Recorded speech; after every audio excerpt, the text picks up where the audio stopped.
এটাই হচ্ছে কুমিরমারি যাওয়ার ফেরিঘাট, দেখতে পাচ্ছ। আসুন একটু আসুন।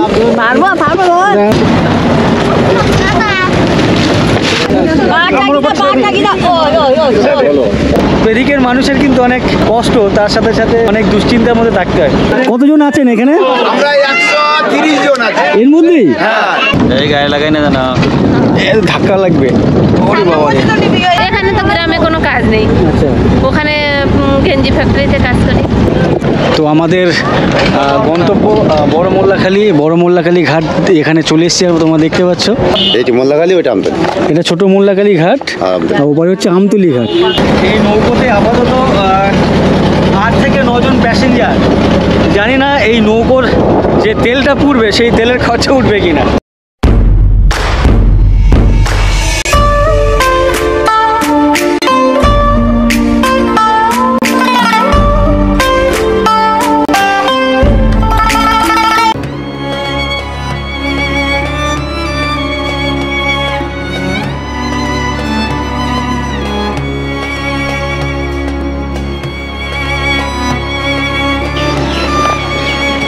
গুড মর্নিং, তোমাদের সবাইকে স্বাগত আরও একটি নতুন ভিডিওতে। আমি এই মুহূর্তে যেখানে আছি এই জায়গাটির নাম হচ্ছে চুনাখালী। আর এই চুনাখালী সুন্দরবনের একটি অংশ। এটি দক্ষিণ 24 পরগনা জেলার মধ্যে পড়ে। আর কলকাতা থেকে এই চুনাখালীর ডিস্টেন্স 65 থেকে 70 কিলোমিটারের আশেপাশে। আর এই হচ্ছে চুনাখালী বাজার। আর এখান থেকে আমি নৌকোতে করে যাচ্ছি এক জায়গায়, মানে নৌকো মানে ভটভটি, ইঞ্জিনওয়ালা ভটভটি। তোমাদেরকে বলেছিলাম এরপরেও একটি দ্বীপের গল্প তোমাদের কাছে নিয়ে আসবো। তো আজ আমি একটি দ্বীপে যাচ্ছি। সেই দ্বীপটি হচ্ছে কুমিরমারি দ্বীপ, যেটি প্রত্যন্ত এলাকাতে পড়ে যে দ্বীপটি। আর সেখানে ডিরেক্ট যাওয়ার কোনো গাড়ি ব্যবস্থা নেই, ইভেন নৌকোও নেই। আমি এখন যে নৌকোতে উঠলাম, ভটভটিতে উঠলাম, এই ভটভটিও ডিরেক্ট যায় না। অ্যাকচুয়ালি এতটাই প্রত্যন্ত এরিয়া যে ওখানে একটার পরে ফেরার আর কোনো গাড়ি থাকে না। তো আমি এখানে এর আগে একবার এসেছিলাম, মানে জাস্ট 2 দিন আগে আমি এসেছিলাম। রাস্তা যোগাযোগ আছে, মানে ছোটো ছোটো যে নদীর এপার ওপার করে থাকে যে সমস্ত ফেরি, সেই সমস্ত ফেরি এদিক ওদিক করে আসা যায়, ফেরা যায়। তো আমি যে 2 দিন আগে এসেছিলাম তখন আমি এগুলো জেনেছি, বুঝেছি। তারপরে আমি আজকের এসেছি, কেন কি আমি ওই একটা লাস্ট যে নৌকো আছে সেই নৌকোতে ফিরবো না, এদিক ওদিক করে ফিরবো। তো সেটা অনেক চাপের। আর এই যে চুনাখালী, এই যে ঘাট, চুনাখালীর এই ঘাট থেকে কুমিরমারি পর্যন্ত যে ডিরেক্ট যাচ্ছে না, তার আগে হয় ছোটো মোল্লাখালীতে নামতে হবে, আদারওয়াইজ বড় মোল্লাখালী বলে একটি জায়গা আছে, সেখানে নামতে হবে। তো আমি এই মুহূর্তে যে নৌকোতে আছি, যে ভটভটিতে আছি, এই ভটভটি যাবে বড় মোল্লাখালী পর্যন্ত। আর পাশে যে নৌকোটি দেখতে পাচ্ছ এটি যাবে ছোটো মোল্লাখালী। তো ছোটো মোল্লাখালী গেলে আমার সুবিধে, বাট ছোটো মোল্লাখালী যে ভটভটি সেটি কিন্তু অনেক লেটে যাবে, প্রায় 1-1.5 ঘন্টা পরে যাবে। তো আমি এই নৌকোতেই যাবো। এই নৌকোতে বড় মোল্লাখালী নামবো। নামার পরে ওখান থেকে আমি ইঞ্জিন ভ্যানে করে কুমিরমারির এপারে যে দ্বীপ, মানে এপারে যে ফেরি আর কি, সেখানে নামবো। সেখানে নেমে নৌকো পেরিয়ে তারপরে যাব কুমিরমারি। কতজন আছেন এখানে? আমরা 130 জন আছি এর মধ্যেই। হ্যাঁ, মানে এই নৌকোতে দেখতে পাচ্ছি 130 জন মানুষ, কিন্তু এনারা মানে কন্যাযাত্রী বৌভাতে গিয়েছিলেন, জেলেখালি থেকে গিয়েছিলেন গোসাবা, মানে সন্দেশখালি থেকে গোসাবা। আর এই নৌকোতে বা এই ভটভটি দেখতে পাচ্ছি 130 জন আছে প্যাসেঞ্জার, ছেলে পুরুষ। এদিকে এখানে মহিলা দেখতে পাচ্ছ। তো এখনও কিন্তু এদিকে বেশ নৌকোতে করে ভটভটি করে এখনও কিন্তু বিয়ে বাড়িতে যাওয়া আসা করে। উইথ উত্তম সবাই কিন্তু বেশ ভালো মজা করছে এখানে, কিন্তু সবাই বেশ মজা করছে ভটভটি করে বা নৌকোতে করে বিয়ে বাড়িতে যাওয়া। এটা বেশ একটা আনন্দদায়ক। ওয়াও, চলো টাটা।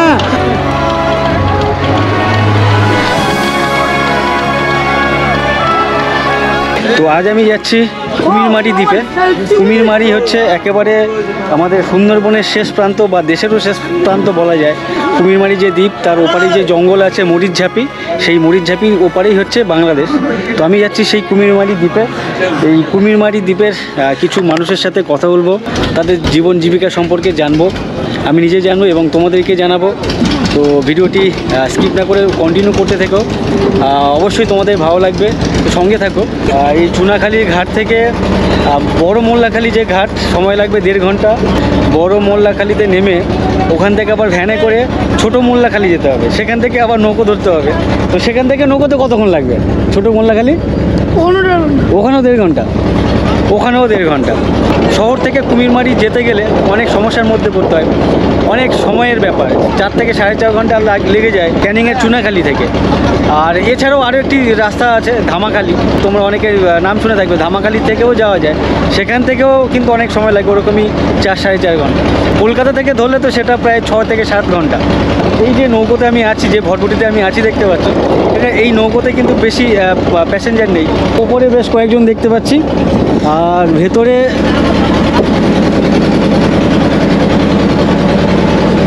2জন 4জন, মানে খুব বেশি হলে কিন্তু এখানে 10 জনকে দেখতে পাচ্ছি নিচে। এই নৌকোতে আপাতত 8 থেকে 9 জন প্যাসেঞ্জার। জানি না এই নৌকোর যে তেলটা পুড়বে সেই তেলের খরচা উঠবে কিনা।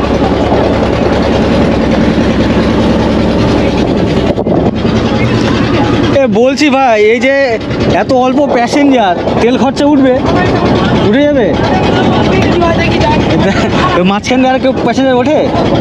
আর কোনো ওঠে না? না, বড় মোল্লাখালী পর্যন্ত যেতে তেল কত করে? 4 লিটার। 4 লিটার তেলের দাম তো 400 টাকা কম করে। এখান থেকে ভাড়া কত বড় মোল্লাখালী? 40 টাকা। তো এই চুনাখালী থেকে বড় মোল্লাখালী ভাড়া হচ্ছে 40 টাকা। 12 জন না 13 জন টোটাল প্যাসেঞ্জার আছি, আর প্রত্যেকের ভাড়া হচ্ছে 40 টাকা করে মাথা পিছু। যদি 12 জন হয় 4 × 48, 480 টাকা, 500 টাকার মতো উঠবে, 400 টাকার তেল পুড়বে। এই জায়গাটা বেশ ভালো লাগছে কিন্তু, বেশ দেখো, মানে আমার সামনে যাচ্ছি, এদিকে ডান দিকে ঢুকবো, আর সোজা একটা রাস্তা চলে, মানে নদী চলে যাচ্ছে, আমরা পেছন দিক দিয়ে এলাম। তো এই জায়গাটা বেশ বেশ ভালো লাগছে কিন্তু, আমার তো দেখতে ভালো লাগছে। আমার পাশে একটা ভাই আছে দেখতে পাচ্ছ, এই ভাই যাচ্ছে ওর বাবার মামার বাড়ি। তোমার নাম কি? স্বপ্ননীল মণ্ডল। তো স্বপ্ননীল যাচ্ছে ওর বাবার মামার বাড়ি, মানে এক প্রকার দাদুর বাড়ি বলা যায়।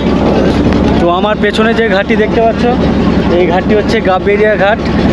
এইখানে সম্ভবত আমি অনেক দিন আগে একবার এসেছিলাম, 15-16 বছর আগে। আমার মনে পড়ছে এখানে একটা ফুটবল টুর্নামেন্ট ছিল, আমরা তখন খেলতে এসেছিলাম। আমার মনে হয় গাবেরিয়া নামটা চেনা চেনা লাগে, বাট এরিয়াটা আমার ঠিক মনে পড়ছে না। আর ভাই, এই নদীটার নাম কি জানেন? এই নদীটার নাম কি? এই নদী, এইটা বিদ্যাধরী। বিদ্যাধরী তো বড় নদী। একই? আচ্ছা আচ্ছা। এই নৌকো চালাতে গেলে কোনো লাইসেন্সের দরকার পড়ে? তোমার লাইসেন্স আছে? আমি তো এদেরকে দেখে প্রথমে ভাবছিলাম এদের জ্যাঠা কাকা কেউ চালাবে সম্ভবত, বাট দেখছি এরাই চালাচ্ছে, এই ছোটো ছোটো 2 জন বাচ্চা যে চালাচ্ছে দেখতে পাচ্ছ। স্টিয়ারিংটাকে কি বলে তোমরা? স্টিয়ারিং বলো নাকি এটাকে? পেছনে দেখতে পাচ্ছ ভেতরে এক ভাইকে স্টিয়ারিংয়ে বসে আছে, এদিকে এই ভাই আছে। তো 2 জনের বয়স খুবই কিন্তু কম। এই ভাই বলছিল বিদ্যাধরী, যেহেতু বিদ্যাধরীর সাথে কানেক্ট হচ্ছে তাই ও বলেছিল যে বিদ্যাধরী। বাট সামনে এক দিদি আছে, বলছে না এটা বিদ্যাধরী না, বাট ওনার নামটা ঠিক মনে পড়ছে না। তা আপনারা কোথায় যাচ্ছেন? আমরা কচুখালি যাচ্ছি। হ্যাঁ, কচুখালি মানে বাড়িতে না ঘুরতে? কোথায়, কার বাড়ি? মামার বাড়ি। মামার বাড়ি। আপনার বাড়ি কোথায়? আমি সোনারপুরে যাই। সোনারপুরে থাকি। এই পাশেই দিদি যাচ্ছে সোনারপুর থেকে, দিদি যাচ্ছে সামনের কচুখালি কোনো এক স্টপেজ। তো দিদি যাচ্ছে মামার বাড়িতে ঘুরতে। এই গায়ে লাগাই না জানা, ধাক্কা লাগবে। ওরে বাবা রে। তো আমাদের ভটভটি, আমাদের নৌকোর তেল শেষ হয়ে গেছে, যার জন্য দেখতে পাচ্ছ ভাই এখান থেকে কেরোসিন তেল চলছে। আমি ভাবছিলাম হয়তো এই নৌকো বা ভটভটি ডিজেলে চলে, বাট এই ভাই দেখছি এখান থেকে কেরোসিন তুললো। মানে এই ইঞ্জিনগুলো অ্যাকচুয়ালি কেরোসিনেও চলে আবার ডিজেলেও চলে, তাই না? কোথা থেকে ফিরছেন? মানে ওখানে কি মানে ঘুরতে না কাজে? আচ্ছা, ওখানে কাজ করেন। আপনাদের বাড়িটা কোথায়? এই তো রাধা ডুগডুগি? হ্যাঁ, ডুগডুগি। আচ্ছা আচ্ছা। নিজের গ্রাম ছেড়ে কেমন লাগে? ভালো লাগে। ভালো লাগে বলতে ওখানে টাকা ইনকাম আছে। কি বলছেন আপনি? বলছে এখানে তো গ্রামে কোনো কাজ নেই, আচ্ছা ওখানে গেঞ্জি ফ্যাক্টরিতে কাজ করি। আচ্ছা, এই গ্রামের থেকে যতটা ভালো মজা পেতেন বা ভালো লাগা, সেটা কি ওখানে বেশি ভালো লাগছে না? বেশি ভালো লাগছে, ওখানে বেশি ভালো লাগছে না? এই যাওয়া আসা জার্নিটা টাকা তাইলে তো এনারা থাকেন তামিলনাড়ুতে। তো জিজ্ঞাসা করছিলাম যে গ্রামের থেকে বাইরে থাকতে হয় বছর পর বছর কেমন লাগে। তো উনি বললেন যে এখান থেকে ভালো ওখানেই। তার কারণ হচ্ছে গ্রামে এখানে কোনো আর্নের কোনো রাস্তা নেই। ইনকাম যে করবে একটা মানুষের চলতে গেলে মাসে কিছু হলো টাকা আর্ন কি করতে করে হয়। খাবো গ্রামে? তো যেহেতু এই গ্রামে কোনো ইনকামের রাস্তা নেই, যার জন্য ওনারা তামিলনাড়ু হ্যাঁ তামিলনাড়ু। তামিলনাড়ুতে গিয়ে থাকেন। তো দুজনেই এখন বাড়ি ফিরছেন, এখানে 1 মাসের ছুটি নিয়ে এসছেন। আমাদের জার্নির প্রথম স্টপেজ, আর এই স্টপেজটার নাম হচ্ছে ডুগডুগি বাজার। আর এই ডুগডুগি বাজারে কাকু ওনারা নেমে যাবেন। এই হচ্ছে দেখতে পাচ্ছ দাউদপুর ডুগডুগি বাজার। তো এই ঘাটে দেখতে পাচ্ছি বেশ হাফের বেশি প্যাসেঞ্জার নেমে যাচ্ছে। তো ওনারা নেমে গেলেন দেখতে পাচ্ছ। ওরে নেবো নাকি আপনাকে কোলে নেবো? হ্যাঁ ব্যাগটা দিন। বন্ধ করো।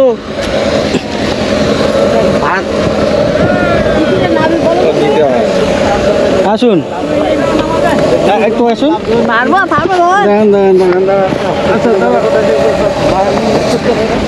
দাঁড়ান, আচ্ছা ধরবো ব্যাগ ধরবো? না না আমি লেবে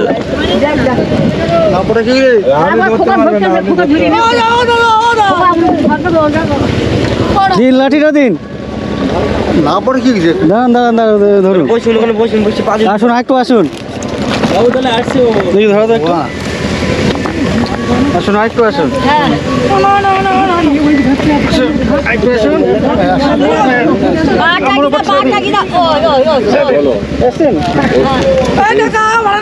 না দেখি তোর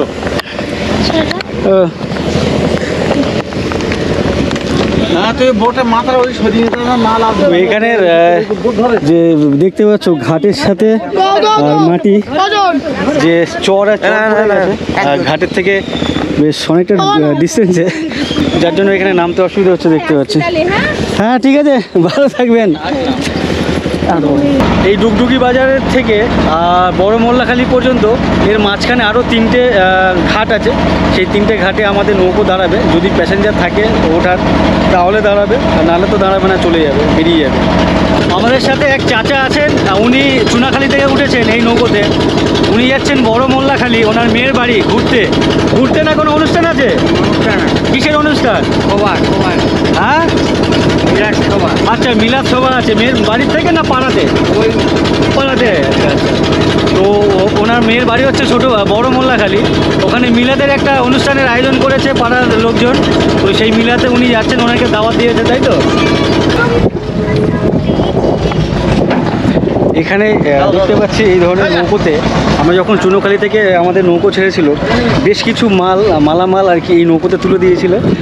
নাম বলে দিয়েছিল এই ভাইদের কাছে যে অমুক ঘাটে অমুক নাম করে কেউ আসবে তাকে দিয়ে দিতে। তো আমরা এখানে এর আগে দেখলাম পান ছিল, পান নামালো এর আগের ঘাটে। আর এই ঘাটে দেখতে পাচ্ছি কিছু তেল, সর্ষের তেল, সেগুলো এই ঘাটে নামালো। তো ওখানে থেকে বলে দিয়েছিল এই ঘাটে নামবে, তো এখানে নামিয়ে দিল দেখতে পাচ্ছি। তো এর জন্য ভাড়া নাও তো তোমরা? এর জন্য কিছু একটা ভাড়া নেয়, অল্প সংখ্যক, জানি না কত, কীরকম ভাড়া? কোনো প্যাসেঞ্জারের ভাড়া নাকি বেশি? প্যাসেঞ্জারের ভাড়া। তো আমরা এখন কচুখালী ঘাটে পৌঁছে গেছি, দেখতে পাচ্ছ পেছনে ঘাটটা হচ্ছে কচুখালী ঘাট। আর এই ঘাটে এই দাদা এই দিদিরা নেমে যাবে, এই ভাইরা নেমে যাবে। কোথায় যাচ্ছে? দাদুর বাড়ি যাচ্ছে। হ্যাঁ দাদুর বাড়ি। চল কাদা আচ্ছা, এখানে কাদা মনে হচ্ছে না? কাদা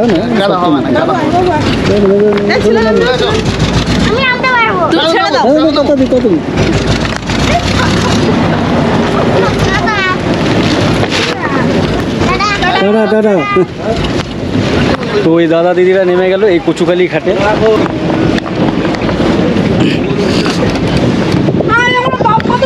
এই মুহূর্তে আমাদের নৌকোতে আমরা 4 থেকে 5 জন আছি, বাদ বাকি সব প্যাসেঞ্জার কিন্তু আমাদের নৌকো থেকে নেমে গেছে। আর এর মাঝখানে বড় মোল্লাখালী ঘাট পর্যন্ত আর কটা ঘাট আছে? আর একটা ঘাট আছে। এই নদীর জন্য এদিকে কিন্তু ভাটার সময় নৌকো চলাচল করে না।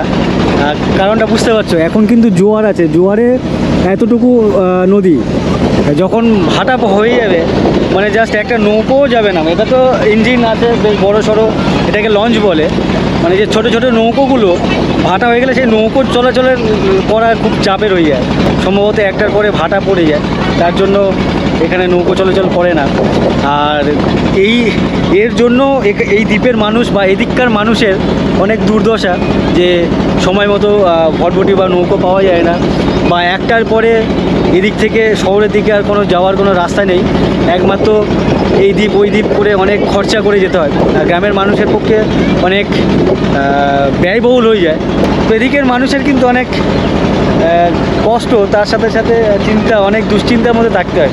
রাত বিয়েতে কিছু হয়ে গেলে বা ধরো এই একটার পরে যদি কিছু হয়ে যায়, সেক্ষেত্রে অনেক টাকা খরচা করে এদিক থেকে শহরের দিকে যেতে হবে, অনেক সমস্যা, অনেক সমস্যা।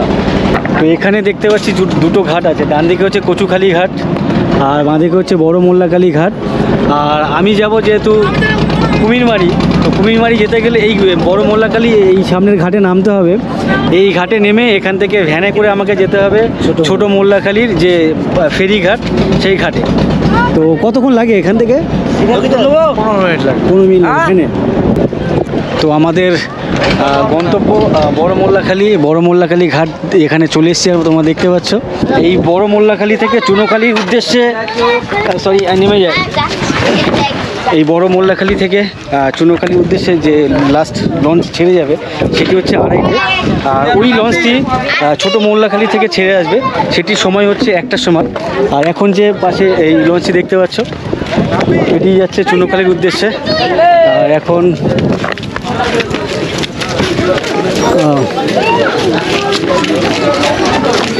এই হচ্ছে বড় মোল্লাখালী ঘাট, বড় মোল্লাখালী বাজার। ঠিক বাজারের যদি একটু দেখো তোমরা, তো একটি ছোটোখাটো দোকান আছে দেখতে পাচ্ছি এখানে। রাস্তা অ্যাজ ইউজুয়াল এখানে সুন্দরবনের আমি যতগুলো দ্বীপে গেছি আপাতত সব জায়গায় রাস্তাঘাট কিন্তু এই ধরনের ঢালাই রাস্তা দেখেছি, আর তার সাথে সাথে অনেক জায়গায় পাকাও দেখেছি। বলছি দিদি, কোথায় গাড়ি, কোথায়? সামনে সামনে একটা বাজার দেখতে পাচ্ছি, বাজারটা দেখতে পাচ্ছ বেশ খড়ের ছাউনি দেওয়া একটা মিষ্টির দোকান দেখতে পাচ্ছি। এখানে একটা ঠাকুরের মানে এখানে একটা মন্দির দেখতে পাচ্ছি, বেশ কিছু দেবদেবীর মূর্তি রাখা আছে। এখানে একটা ছোটোখাটো বাজার বসেছে, বেশ কিছু সবজি আছে দেখতে পাচ্ছ। এই জায়গাটা বেশ ভালো লাগছে কিন্তু আমার।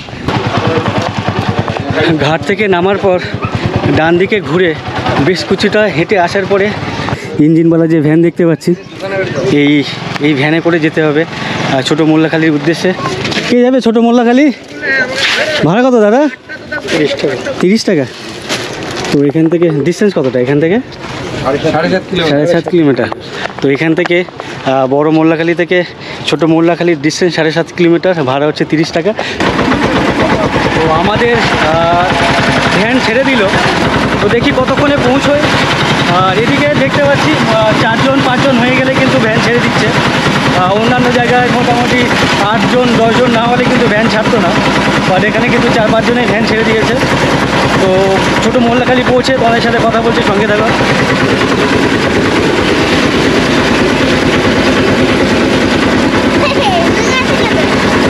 এই যে খড়গুলো রাস্তায় দেয় কেন?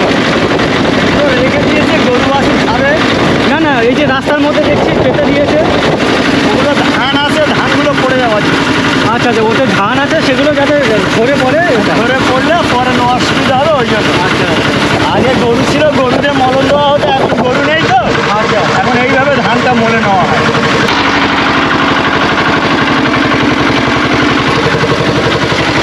আমাদের যাওয়ার মাঝে এটা কী সাপ ছিল? দাঁড়া সাপ না?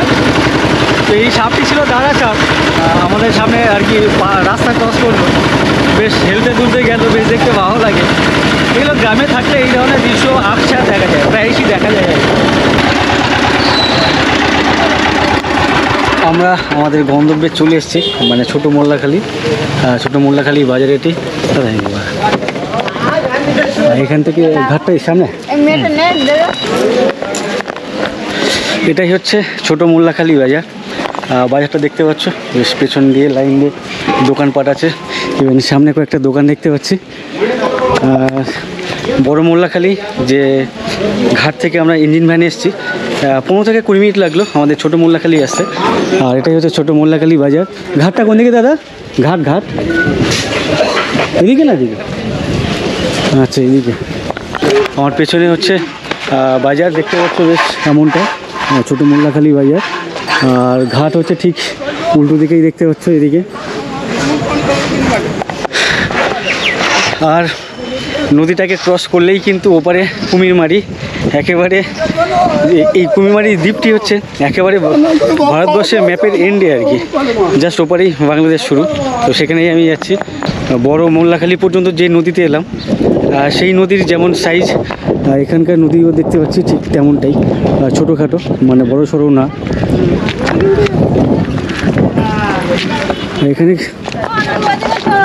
ছোটো মোল্লাখালি বা বড় মোল্লাখালি যেমন প্যাসেঞ্জার দেখছিলাম ওখানকার ঘাটে, বাট এই ঘাটে দেখছি অনেক প্যাসেঞ্জার আছে, প্রচুর প্যাসেঞ্জার এলো দেখলাম। কুমিরমারিতে কোনটা যাবে? কুমিরমারি খেয়া যাচ্ছে ওই রাস্তা থেকে সামনে গিয়ে খেয়া পড়ছে, এইটি মোল্লাখালি ওইটা আমতলি। এটা ছোটো মোল্লাখালি ঘাট আর ওপারে হচ্ছে আমতলি ঘাট। আর আপনি আমাকে যেখানে যেতে বলছেন ওই ঘাটটার নাম কি? ওটা কুমিরমারি ভাত যায়, মোল্লাখালিতে কুমিরমারি। আচ্ছা, মোল্লাখালি থেকে কুমিরমারি। এই ঘাটে ভ্যান আছে, ভ্যানে গেলে একদম ঘাটে যাবি। আমি যে ঘাটে গিয়েছিলাম একটু আগে, জাস্ট ওপারে ছিল আমতলি, ওই ঘাটটা ভুল ঘাট ছিল। আমি যেই ঘাটে যেতে চাইছি আর কি, কুমিরমারির যে ঘাট, কুমিরমারি ফেরি, মানে ছোটো মোল্লাখালি থেকে কুমিরমারি যাওয়ার যে ফেরি, সেটি হচ্ছে আমার সামনে। এই রাস্তা দিয়ে যেতে হবে। আর অ্যাকচুয়ালি এদিকেও ঘাট আছে, ওদিকেও ঘাট আছে।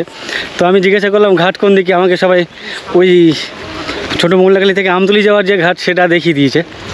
ইভেন ওখান থেকে কুমিরমারিতে যাওয়া যায়, বাট সেটা অনেক লম্বা প্রসেস, অনেক সময়ের জার্নি আর কি।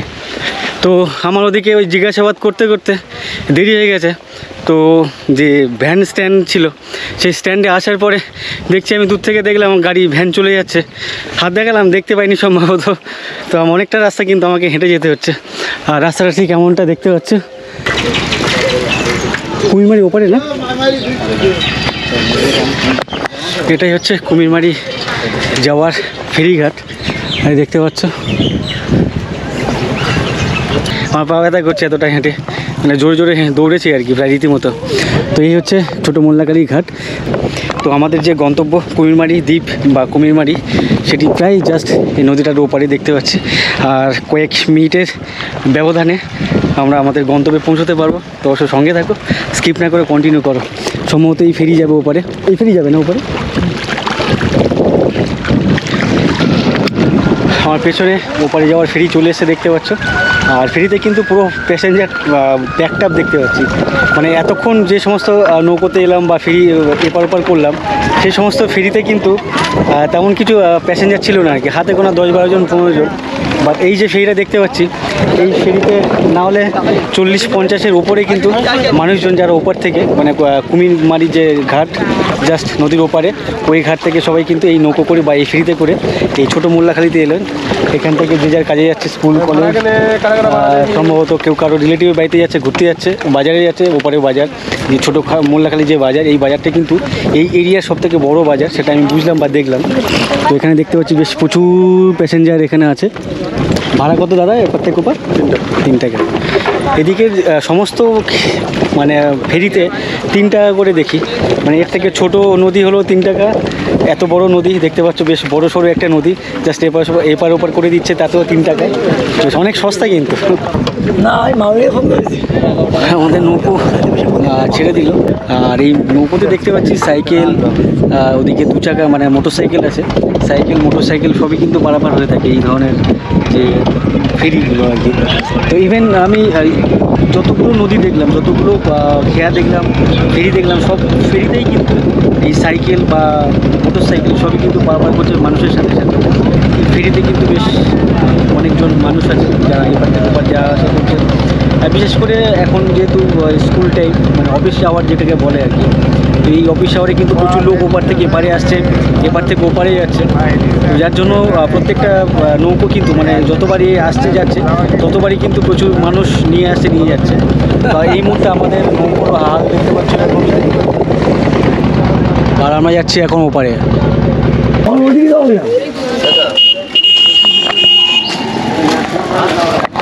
তো আমরা জাস্ট এপারে ঘাটে এসে উঠলাম। আর ঘাটেই দেখতে পাচ্ছ ঠিক এমনটা, পাশে একটি চায়ের দোকান আছে ছোটোখাটো দেখতে পাচ্ছি। আর এদিকে দেখতে পাচ্ছ এপারে একটা দোকান আছে। আর কুমিরমারি ঘাট এখানে দেখতে পাচ্ছি। আমাদের গাড়ি জাস্ট ঘাট থেকে ছেড়ে দিল, আর দেখতে পাচ্ছ দূরে ঘাট। আর আমি যাচ্ছি একেবারে এই কুমিরমারির একবারে ভেতরের দিকে, এন্ডের দিকে যাচ্ছি। তো যেখানে একটি হাট বসে, হাটটি সপ্তাহে একবার বসে বুধবার করে। তো আজকে বুধবার না, আজকে বৃহস্পতিবার, আজকে হাটটি বন্ধ আছে। তারপরে ওখানে যাচ্ছি, যেহেতু হাট আশেপাশে নিশ্চয়ই দোকানপাট থাকবে, লোকজনও থাকবে সম্ভবত। তো তার জন্য ওখানেই যাচ্ছি। ওখানে লোকজনের সাথে কথা বলবো, সেটা অবশ্যই তোমাদের সাথে শেয়ার করব। আর আমার সাথে দেখতে পাচ্ছ এই পুচকি, পুচকির দাদা। তুমি পুচকি কে হয়? তুমি পুচকি এর কে হও? কাকা। এরা যাচ্ছে কোথাও রিলেটিভের বাড়িতে, কোনো শ্রাদ্ধ বাড়ি নাকি আছে? শ্রাদ্ধ বাড়ি। কোথা থেকে আসছো তোমরা? হ্যাঁ, দাউদপুর থেকে। তো এই ভাইরা আসছে দাউদপুর বলে একটি জায়গা। আমি যে এই নৌকাতে এসছি চুনাখালি থেকে, সেই নৌকা করে ওরা এসছে। তো যাই হোক, এখানকার এই গ্রামের পরিবেশ দেখতে পাচ্ছ এই মুহূর্তে। বেশ এদিকে ধান চাষ হয়েছে, বাঁধিগুলো দেখতে পাচ্ছি ধান চাষ হয়েছে। আর গ্রামের মাঝে এরকম ছোট ছোট দোকানও দেখতে পাচ্ছি বেশ কয়েকটা। বেশ এই ধরনের দোকানগুলো বেশ ভালো লাগে দেখতে। যেহেতু আমিও কিন্তু একটা সময় গ্রামে কাটিয়েছি, মানে যখন আমি ছোটো ছিলাম তখন আমি আমার এক জেঠুর বাড়িতে থাকতাম, আমার এক পিসির বাড়িতে থাকতাম, আমার মামা বাড়িতে থাকতাম। তো আমার কৈশোরটা বলতে পারো গ্রামে কেটেছে। তো গ্রামের হাল হকিকাত অল্প বিস্তর আমার জানা আছে। তো এগুলো বেশ ভালো লাগে। পিন হোক আর মিনি হোক, অ্যাকচুয়ালি এনাদের কাজ হচ্ছে নদীতে নেমে। আপনার কি হয় ওনারা? হ্যাঁ, বৌমারা। তো এই কাকুর বৌমারা আছেন, দিদিরা। দিদিরা কি করছিলেন আপনারা? এত সুন্দর করে আমি কোনো মানে কোথাও এইভাবে ঘুটে সাজিয়ে রাখতে দেখিনি। কুমড়ো, আলু, পুঁই শাক আর মাছ দিয়ে রান্না করেছি। আর এই পুঁই শাকের পাতা চিংড়ি মাছ দিয়ে চচ্চড়ি। তো দিদিরা আজকে চিংড়ি মাছের চচ্চড়ি না কি বললো, আর পুঁই শাকের আর একটা চচ্চড়ি। তো বেশ ভালো মন্দ খাওয়া দাওয়া হবে আজকে। আপনি আজকে কি রান্না করেছেন? রান্না হয়েছে আজকে? কি মাছটা? কি মাছ? কাইন মাছ। হ্যাঁ, কাইন মাছ তো বেশ টেস্টি। তো ওই দিদিরা কাইন মাছ আর কচুর মুখ, মানে কচু দিয়ে আর কি, মুখটুক বুঝি না। ওখান থেকে কাঠ কয়লা যাই ঘুটে যাই দিয়ে রান্না করুক না কেন, সেই ধোঁয়া কিন্তু এখান থেকে বাইরে বেরিয়ে যায়। গরুর জন্য গোয়ালঘর বলে, আর ছাগলের জন্য খোঁয়ার বলে। এখানে মশা যাতে না কামড়ায় গরু বা ছাগলে, এখানে দেখতে পাচ্ছ পুরো নেট দিয়ে কভার করা। ইভেন আমি যেখানে আছি, কাকিমা কেমন আছেন? আচ্ছা, ওই এই কাকিমা না, ওটা অন্য ওই কাকিমা। এই কাকু হচ্ছেন একজন মৎস্যজীবী। এনার একটি নৌকো আছে। ইনি এই পাশে যে কোরানখালী নদী আছে, এই নদীতে মাছ কাঁকড়া ধরে থাকেন। আমার সামনে যে মরিচাপি জঙ্গল, এই জঙ্গলে এক মাসের মধ্যে বলছে 15 থেকে 17 জনকে বাঘে টেনে নিয়ে গেছে। হ্যাঁ, 20-40 জন, 50-60 জনকে, 10 জন 50 জনকে বাঘে টেনে নিয়েছেন। তারপর দিনকে ধরুন আপনারা যাচ্ছেন, আপনাদের মনে তো মানে বুক ধুপুক ধুপুক তো করে। কি করবো, বাচ্চা কাচ্চা টানে আমাদের যেতেই হবে। আমাদের তার জমি জায়গা নেই। 1 কিলো আইসে নিয়ে আসবো, তারপর বাচ্চা কাচ্চা খাওয়াবো। ধরতে হবে দিন, এটা দিন। মরমটা নেই, ঠিকঠাক করে হাঁটতে পারছে না, তারপরে এতটা উঁচু থেকে নামাটা খুব চাপের। একটু স্বাধীনতার পরেও বেঁচে থাকার লড়াই, দেশান্তরের যন্ত্রণাগাথা, ছিন্নমূলের হাহাকার। এই বাংলার বুকে এক অন্ধকারময় অধ্যায়ের নাম মরিচঝাঁপি।